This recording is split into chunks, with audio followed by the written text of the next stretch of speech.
don't deliver new results, new lifestyles do. And a lifestyle is a process, not an outcome. For this reason, all of your energy should go into building better habits, not chasing better results. James Clear. This is the third and final part on the series about productivity, goals, and all those things for 2024. And I'm just going to go through some of the habits that I've developed, that I want to develop, and so on and so forth. So, Sahil Bloom has this thing called the ABC goal system, which means that you have a most ambitious perfect case goal. That's your A goal. Goal B is the middle ground base case. That's your baseline. And then C is the minimum viable level where you do something above zero. Just do something. And James Clear also has that idea where it's like, yes, you want to have this ideal version, but have a minimum where it's like, if, for example, your goal is to work out 30 minutes a day, have a minimum viable, acceptable level of, say, 15 minutes a day, so that on your worst days, you know that you can still hit that target. And that is something that I want to incorporate this year. I talked about it in one of the previous episodes where I was talking about my book goal for 2024. My base goal is 12. My minimum viable is 10. And my most ambitious goal is 15 books for the year. And if I go above 15, that's great. But like that way, I have layers or levels to the goals that I want to achieve. Another tip I picked up from James Clear is to bundle habits together. So I talked about wanting to practice Dutch daily, and also I go on daily walks. That's something I already do. So I'm going to bundle my practicing Dutch with my daily walk activity. I thought about something this morning that I didn't notice before.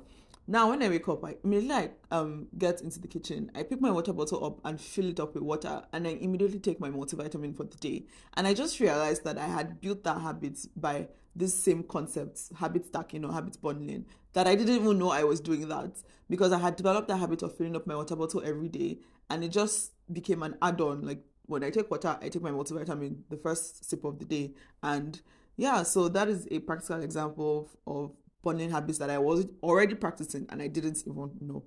Two things I already talked about that I want to do is go back to having a consistent bedtime and a consistent wake time, and focusing on what I want to do, not what I don't want to do. So focusing on the positive reframing of the thing I want to achieve versus the negative framing of the thing I want to stop doing.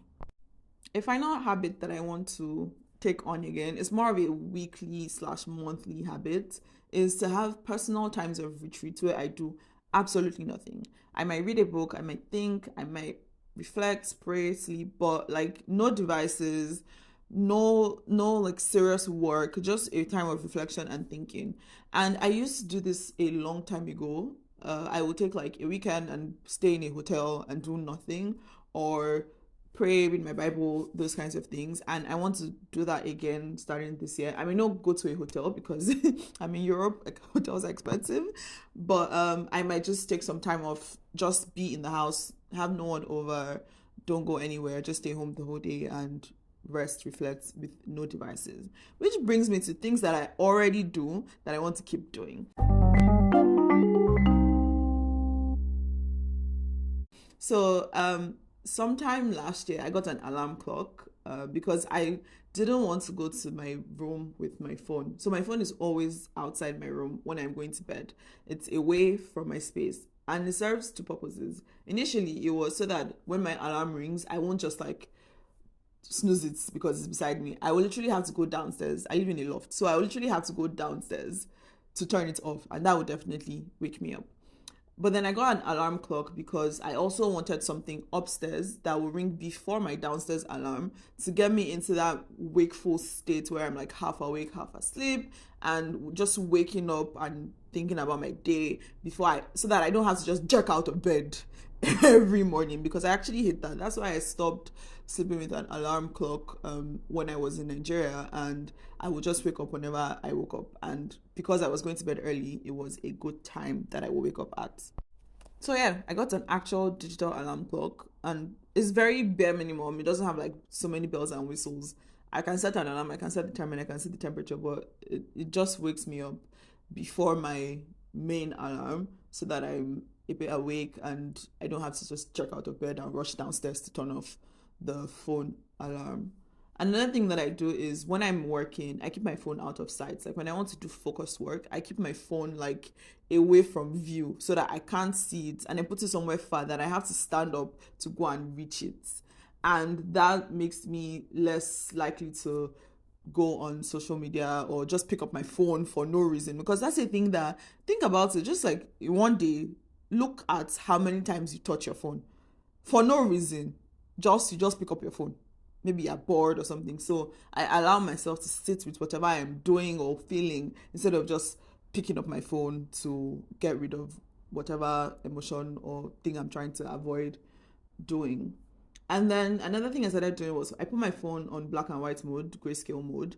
I initially started doing it because it just helped my eyes. It was easier on my eyes. And I noticed that when my phone is on grayscale mode, I'm less likely to spend time doing things that I shouldn't be doing because it's all black and white. So the colors are not bright. Nothing is attracting my attention, and all of those things. So that is a very helpful tip for me. I also started doing a wind up and wind down routine sometime in the past 2 years. So when I wake up, part of and the routine changes as I'm like doing new things. But something that is consistent is I get up, I do 10 squats, 10 lunges, and 10 push-ups. I do 5 whole push-ups and 5 knee push-ups because I'm still working up my push-up strength. And that is part of my wind-up routine to get me to wake up. When I finish my mini reflection, then I do the 10 squats thing. I also try to read my Bible in the morning as part of my wake-up routine so that when I go downstairs, that's why I have the upstairs alarm and the downstairs alarm. The upstairs alarm is to get me to wake up so I can do my wake-up routine. And then the downstairs alarm is, okay, now it's time to get out and do all the other things you need to do. So I try to do my Bible reading in the morning before I come down from bed as well. And I'm still fine-tuning my wind down routine. I don't have it fixed yet, but a strong signal for me that I'm winding down is when I finish my water bottle, because it's usually in the nights that I finish it. Something else I started incorporating is going on walks after having dinner. That kind of signals to me that today is over, I'm winding down. And then brushing my teeth is usually the last thing I do before I go to bed because it's like, I'm done for the day. Like I said in the previous episode, it is important that you keep things simple for yourself. You need to try different things to find what works for you. People recommend like Notion templates, planners, and all of those things, but I just found them too complicated for what I needed. I just wanted something simple to plan my day. I use Notion for my habit tracking now. I just started that this year because I found a template that works. It's very simple, and I'll share the link to the templates in the show notes as well. So I hope you enjoyed this series on productivity tips, and also share what new productivity things that you're trying this year or things that you've done over the past couple of years that you've found to be very helpful for you. Thank you for joining me on today's episode of A Couple of Things. If you enjoyed this episode or found any part of it insightful, don't forget to share with your friends on your social media, and be sure to leave a comment or a review if you can on your podcast listening app. Thank you.